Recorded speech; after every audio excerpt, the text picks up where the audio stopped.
Now, let me ask you this. You lay out all these policies in the book.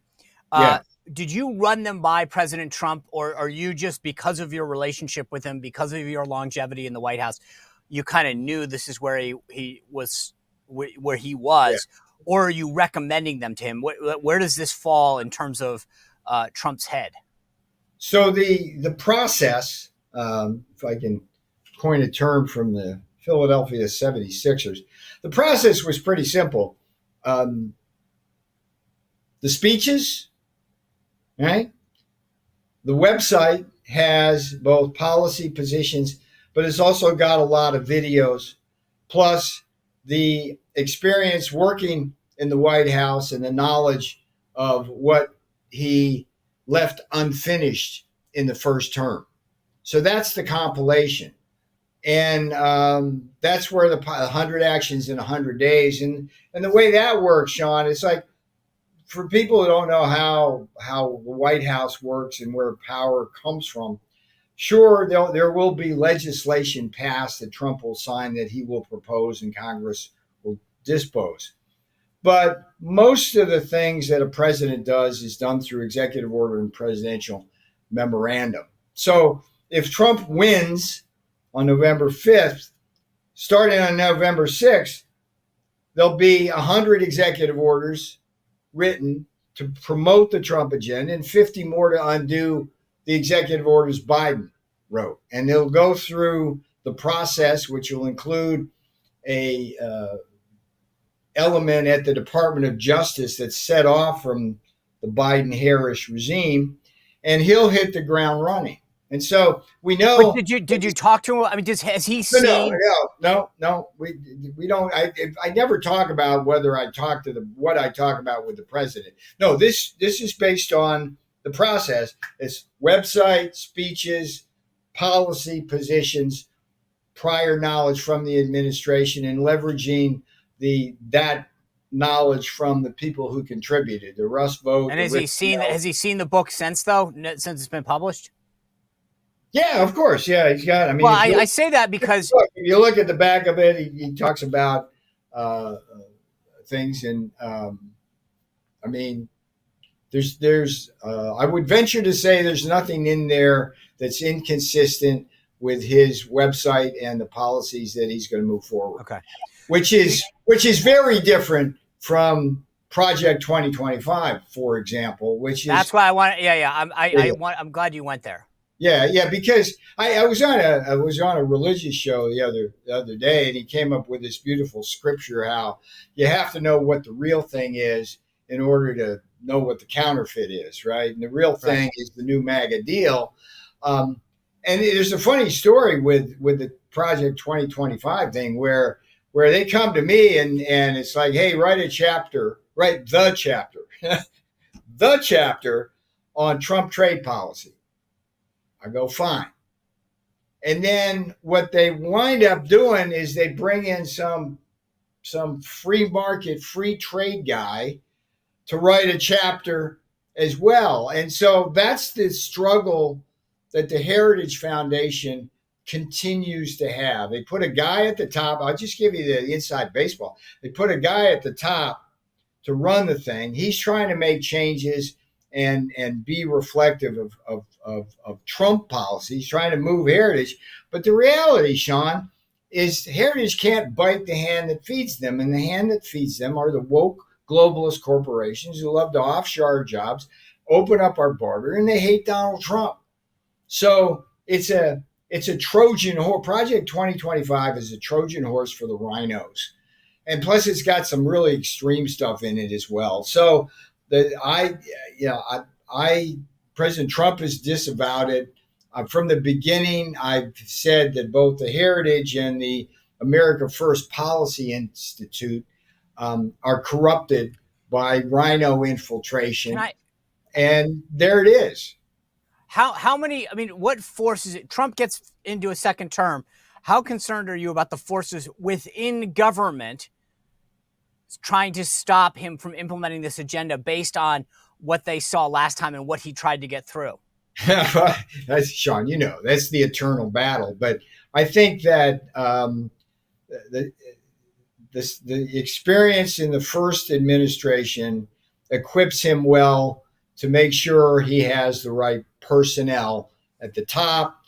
There's the deep state is real, the deep administrative state is real. But if you have good personnel leading all of the agencies and departments pulling in the same direction, you can easily overcome the deep administrative state. It's only when you put like people like Tillerson and Mattis and Go having back. Kelly Would you running go back? around. What's that? Would you go back in a second term? Not my intention. In 2016, I didn't help the president to get a job. I mean, I'm No. I Yeah. not that I know you're not getting a job. I mean, you don't want one, but you obviously you've got this agenda that you lay out in the book. I would assume that you Sure. want to help implement it.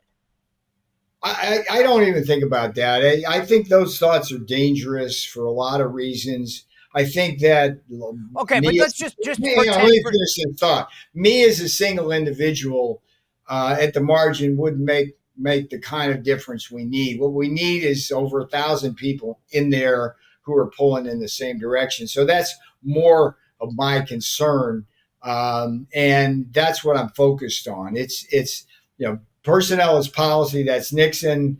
Bad personnel is bad policy. Is bad politics. So then we need all those people vetted, right? I mean, I think that one of the things that some of these outside groups are doing is getting a list of personnel ready that understand the agenda. That's important, right? Well, but that's part of the Trojan horse thing, because what they do is they slip in their people with Trump people, and so I think we need to do what Reince unfortunately did.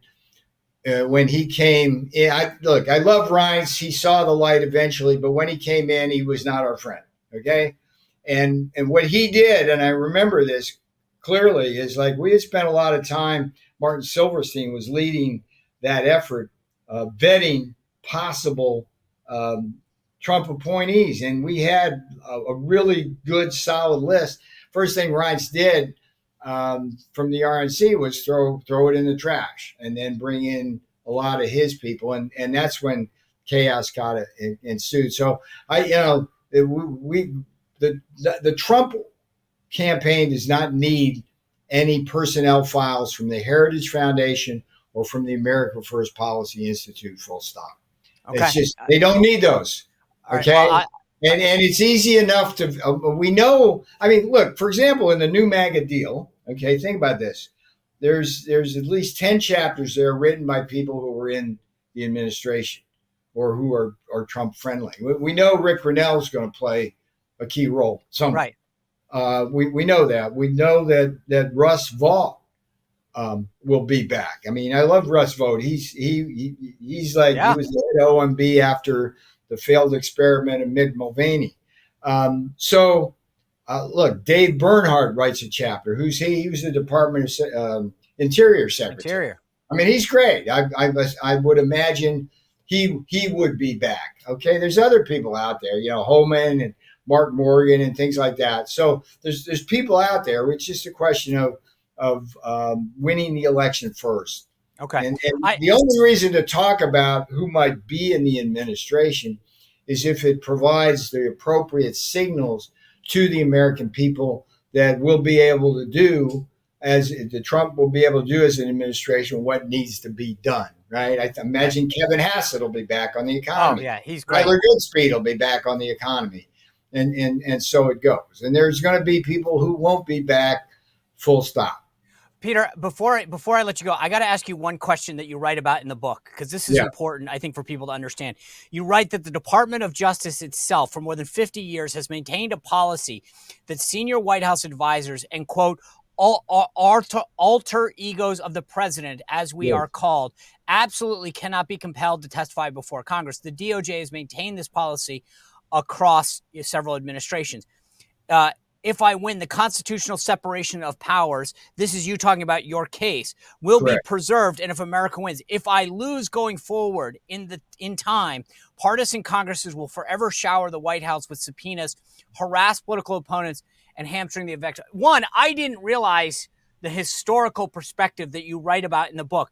But secondly, can you just explain to viewers Why? This is the fascinating thing. Yeah. I agree with you. This committee was ridiculous. This January 6th committee, I mean, we don't have time to go into how nuts this was. They didn't give the minority their say. It was a setup since the word jumped when Nancy Pelosi. We'll talk about that at some other time. That being said, you went to jail for 4 months while all these other people defy subpoenas. I want you to talk about, just as briefly as you can, what the goal, like, you're still fighting this. You want to take it to the Supreme Court. Correct. Why are you doing this, and what's the status? Well, I would say the ultimate injustice that was done to me after a string of injustices was to deny my release pending appeal. In other words, after I was found guilty, after a judge, a Democrat-appointed judge, stripped me of every defense and sent me to a woke District of Cannabis jury, the new Mile High City, what should have happened is I should have been released while my case moved up the chain, first to the appeals court and then the Supreme Court, because of the substantial issues involved. And the issues are simply, does Congress have the authority to subpoena senior presidential advisors and alter egos of the president like me? What's a proper invocation of executive privilege look like? And does Congress have the burden of accommodating the process so it doesn't lead to prison for an aide? Meaning that one of the things I repeatedly said was, hey, happy to talk to you. All you have to do is go to the president and get the privilege waived, and it's done. And they never did that. So the context here, Sean, is you go back to George Washington on the floor of the House of Representatives talking about something called the Jay Treaty. And what Washington said was, I can't command you, a member of Congress, to come to the White House. You can't command me to go to Capitol Hill. Okay, that was the doctrine of executive privilege. Fast forward to the numerous cases in the Supreme Court as to why executive privilege matters. And it boils down to simply candor and confidentiality. As the Supreme Court has repeatedly said, a president and his advisors need candor and confidentiality between and among them in order to be able to make the best possible decisions for the American people. And that's why executive privilege matters. And when you destroy that, as they're trying to do in my case, the constitutional separation of powers is shattered. So that's the big stakes involved. And Sean, look, I was one of only 3 people in the White House to survive from the campaign to the end. 29, yeah, I mean, it's, if you had this, the TV show Survivor, the political version, I want to compete in that. I think I might do well in that. But I think the point is that 2019 was really interesting because Pelosi gets control of the House of Representatives for the Democrats, and the subpoenas start flying, right? It's McGahn, it's Kellyanne Conway, Rob Porter, Rick Dearborn, Hope Hicks, right? And in every case, President invoked executive privilege, and the Department of Justice itself wrote letters to the Congress saying that presidential aides have absolute testimonial immunity once the privilege is invoked, and you can't force them or compel them to testify. And that's what happened. There was no charges of contempt or whatever. So I read all those cases avidly, and I followed that closely because these people were my friends, right? And so once Trump leaves office and the J6 committee starts issuing subpoenas, it's the same movie all over again. They're sending subpoenas to Bannon, they're sending them to Meadows, to Kash Patel, to Scavino, on down the list. And again, executive privilege is invoked. So when it comes to my subpoena coming, I'm like, okay, my duty, according to Department of Justice policy, my oath of office requires me to defend the Constitution. The Department of Justice requires me to do my duty. So that's what I'm doing. I'm standing up for principle. I have no regrets about that, even though they put me in prison, because if we allow them, the Democrats, to weaponize the justice system, destroy executive privilege, the constitutional separation of powers, as I said in the new Maga Deal, it's just going to be a game. Every time one party holds the power, they'll throw subpoenas at the other party, and people will start going to prison, or they'll live on their knees. And the American people will suffer because we'll have bad policy decisions made as a result of that. So that's where we stand. And the sad part here is, because I was forced to go to prison before my appeal is heard, if I win that appeal, good for America, but I'll have lost 4 months of my freedom. So don't cry for me, Argentina. Well, if you enjoyed this content, make sure to like this video, subscribe, and click the notification bell to get more.